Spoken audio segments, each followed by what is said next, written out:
Hello friend, welcome back my YouTube channel Roshni की Pathshala. Daily content की class में आप सभी का स्वागत है। आज है 5 अप्रैल। 5 अप्रैल से संबंधित जितने भी इम्पोर्टेंट करंट अफेयर हैं मैं लेकर आई हूँ आपके लिए, जो आपके एग्जाम के लिए काफ़ी महत्वपूर्ण है। तो ध्यान से देखिएगा और की पॉइंट आप जरूर नोट डाउन कीजिएगा। आज का पहला इम्पोर्टेंट क्वेश्चन हम देख लेते हैं। पूर्व प्रधानमंत्री डॉक्टर मनमोहन सिंह किस सदन से रिटायर हो गए हैं? तो इसका राइट आंसर हो जाएगा राज्यसभा से रिटायर हो गए हैं। डॉक्टर मनमोहन सिंह 33 साल तक राज्यसभा के सांसद रहे हैं और वे एक अर्थशास्त्री, शिक्षाविद, राजनीतिज्ञ हैं। उन्होंने 1982 से 1985 तक भारतीय रिजर्व बैंक के गवर्नर के रूप में भी कार्यभार संभाला है। बात कर रहे हैं हम राज्यसभा की। राज्यसभा से संबंधित इंपॉर्टेंट पॉइंट हम डिस्कस कर लेते हैं जो एग्जाम की दृष्टि से इंपॉर्टेंट होते हैं। भारतीय संविधान का अनुच्छेद 80 राज्यसभा के गठन का प्रावधान करता है और राज्यसभा के सदस्यों की अधिकतम संख्या कितनी होती है? 250 हो सकती है, परंतु वर्तमान में यह संख्या 245 है। इनमें से 12 सदस्यों को राष्ट्रपति द्वारा साहित्य, विज्ञान, कला और समाज सेवा से संबंधित क्षेत्रों से जो है मनोनीत किया जाता है। और राज्यसभा में एससी के लिए जो है कोई भी सीट आरक्षित नहीं है और राज्यसभा एक स्थायी सदन है जिसका विघटन नहीं होता है। यह क्वेश्चन पूछा गया है, ठीक है। और राज्यसभा के 1/3 सदस्य जो है हर दूसरे वर्ष वर्ष जो है सेवानिवृत्त हो जाते हैं।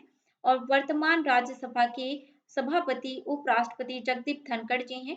वर्तमान में राज्यसभा के उपसभापति हरिवंश नारायण सिंह जी हैं, जिनको आप यहाँ पे देख सकते हैं। नेक्स्ट क्वेश्चन है, अंतर्राष्ट्रीय भारोत्तोलन महासंघ विश्व कप 2024 के बिंदिया रानी देवी ने कौन सा मेडल जीता है? तो इसका राइट आंसर हो जाएगा उन्होंने ब्रॉन्ज मेडल जीता है। विद्या रानी देवी ने 55 किलोग्राम वर्ग में प्रतिस्पर्धा करते हुए 196 किलोग्राम वजन उठाकर ब्रॉन्ज मेडल हासिल किया है। और बर्मिंघम राष्ट्रमंडल खेल 2022 में विद्या रानी देवी ने रजत पदक जीता था। और इस प्रतियोगिता में मीराबाई चानू ने कोई मेडल तो नहीं जीता है, लेकिन फिर भी जो है उन्होंने पेरिस ओलंपिक 2024 के लिए क्वालिफाई कर लिया है।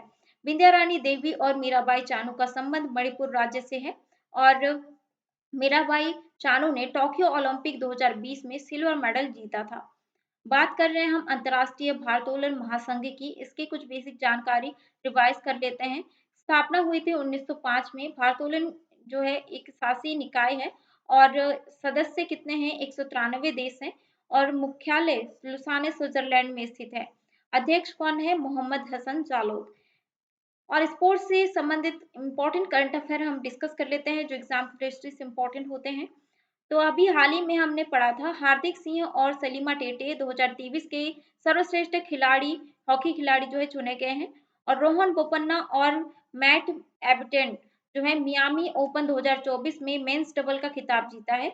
और Sharfuddoula इम्बे Shahid ICC elite panel में शामिल होने वाले पहले बांग्लादेशी अंपायर हैं। पीआर श्रीजेश एफआईएच एथलीट समिति के सह अध्यक्ष बने हैं। और Carlos Sainj Australian grand prix में जो है हिस्सा लिया है। और बॉक्सिंग सब जूनियर नेशनल चैंपियनशिप विजेता कौन है? हरियाणा टीम है। आईपीएल के इतिहास का सबसे बड़ा स्कोर सनराइजर हैदराबाद ने हासिल किया है 277 रन बनाकर। नेक्स्ट हम देख लेते हैं एसोचैम ने के जो है नए अध्यक्ष कौन बने हैं? तो इसका राइट आंसर हो जाएगा संजय नायर बने हैं। Sanjay Nair sovereign investment fund के चेयरमैन हैं और संजय नायर ने और स्पाइस जेट के अध्यक्ष और एमडी अजय सिंह का स्थान लिया है। Ajay Singh boxing federation of India के अध्यक्ष और इंटरनेशनल बॉक्सिंग एसोसिएशन के उपाध्यक्ष भी रह चुके हैं अजय सिंह। बात कर रहे हैं हम एसोचैम की। एसोचैम का फुल फॉर्म है associated chambers of commerce and industry of India. इसकी स्थापना की गई थी 1920 में। गैर सरकारी व्यापार संघ है और इसके जो है 4,50,000 से भी अधिक सदस्य हैं और एसोचैम का मुख्यालय नई दिल्ली में स्थित है। नेक्स्ट क्वेश्चन है, दुनिया के सबसे बुजुर्ग व्यक्ति जुआन विसेंट पेरेज मोरा का निधन हो गया है। वे जो है उनका संबंध जो है किस देश से है? तो इसका राइट आंसर हो जाएगा वे जो है वेनेजुएला से संबंधित हैं।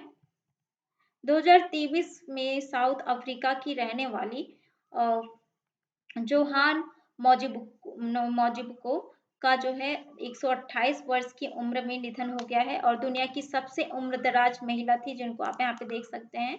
और वेनेजुएला की हम बात कर रहे हैं, कुछ बेसिक जानकारी हम जो है रिवाइज कर लेते हैं। वेनेजुएला दक्षिण अमेरिका महाद्वीप में स्थित एक देश है, जिसको आप यहाँ पे देख सकते हैं। ठीक है, और हमारा भारत यहाँ पे है। राजधानी है काराकास और राष्ट्रपति है निकोलस मादुर और मुद्रा है Venezuela Bolivar. Next important question है, किस देश में 7.2 तीव्रता का भूकंप आने से कई इमारतें ध्वस्त हो गई हैं? तो कहाँ पे जो है भूकंप आया था 7.2? तो इसका राइट आंसर हो जाएगा ताइवान में जो है भूकंप आया था अभी हाल ही में। ठीक है, ताइवान में 3 अप्रैल को 7.5 तीव्रता का भूकंप आया है और इसके झटके जापान और फिलीपींस तक महसूस किए गए हैं।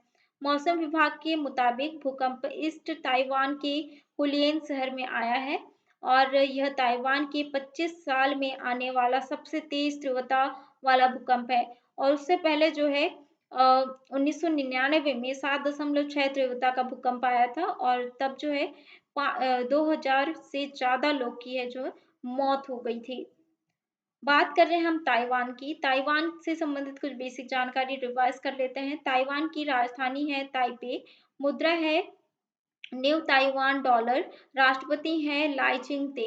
यहाँ पे आप देख सकते हैं, ठीक है, ताइवान को, ठीक है, जो कि पूर्वी देशांतर में स्थित है।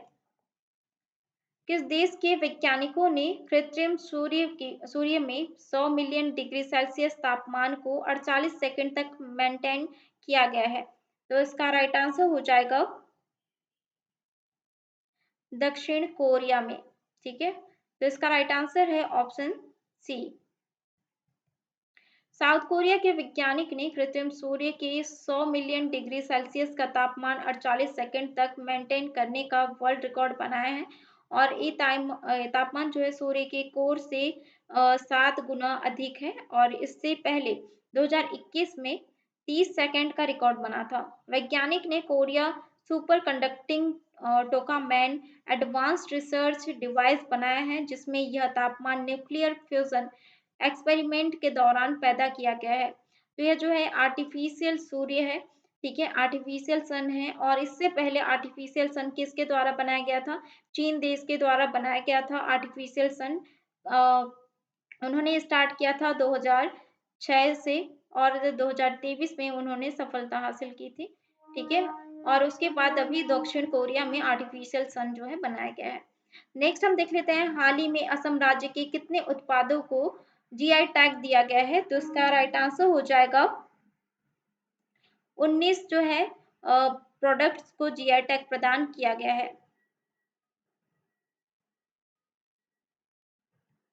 असम के 19 पारंपरिक उत्पादों और शिल्पों को प्रतिष्ठित भौगोलिक संकेत टैग दिया गया है और इन उत्पादों में यानी कि प्रोडक्ट्स में 13 उत्पाद बोडो समुदाय से संबंधित है। बोडो समुदाय असम राज्य के मूल निवासी हैं।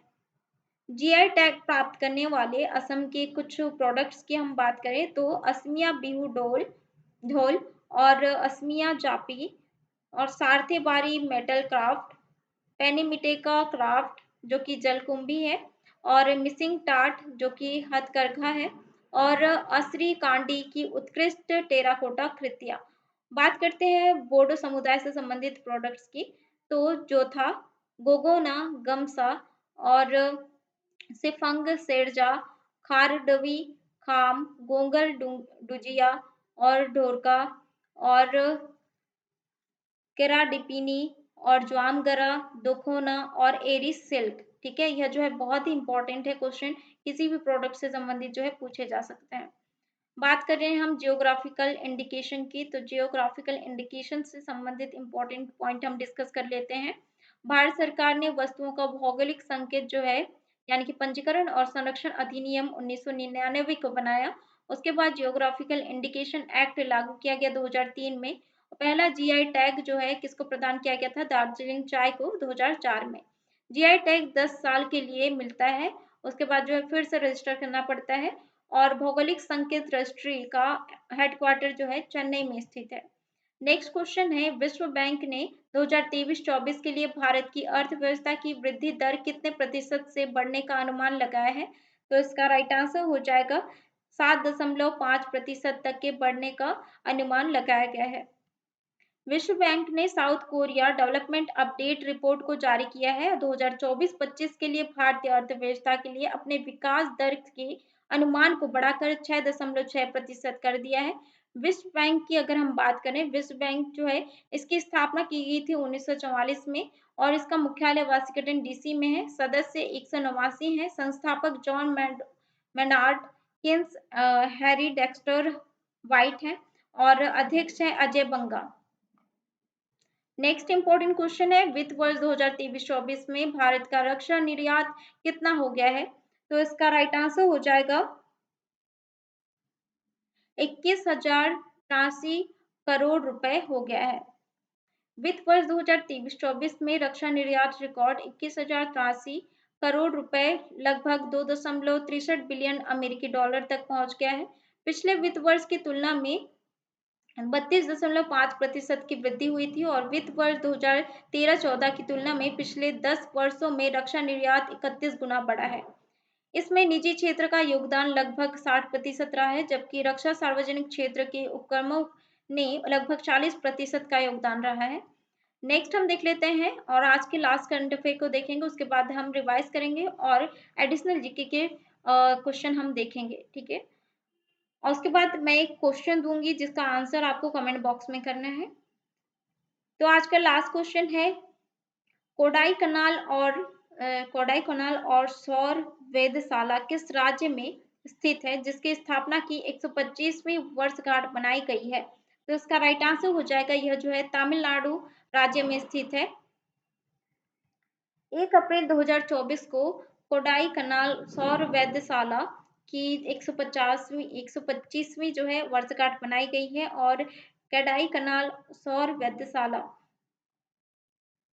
एक सौर वेधशाला है और जिसका संचालन भारतीय खगोल भौतिकी संस्था द्वारा किया जाता है। इसकी स्थापना की गई थी 1899 में और इस वेधशाला के माध्यम से सूर्य का दैनिक रिकॉर्ड सुरक्षित किया जा रहा है।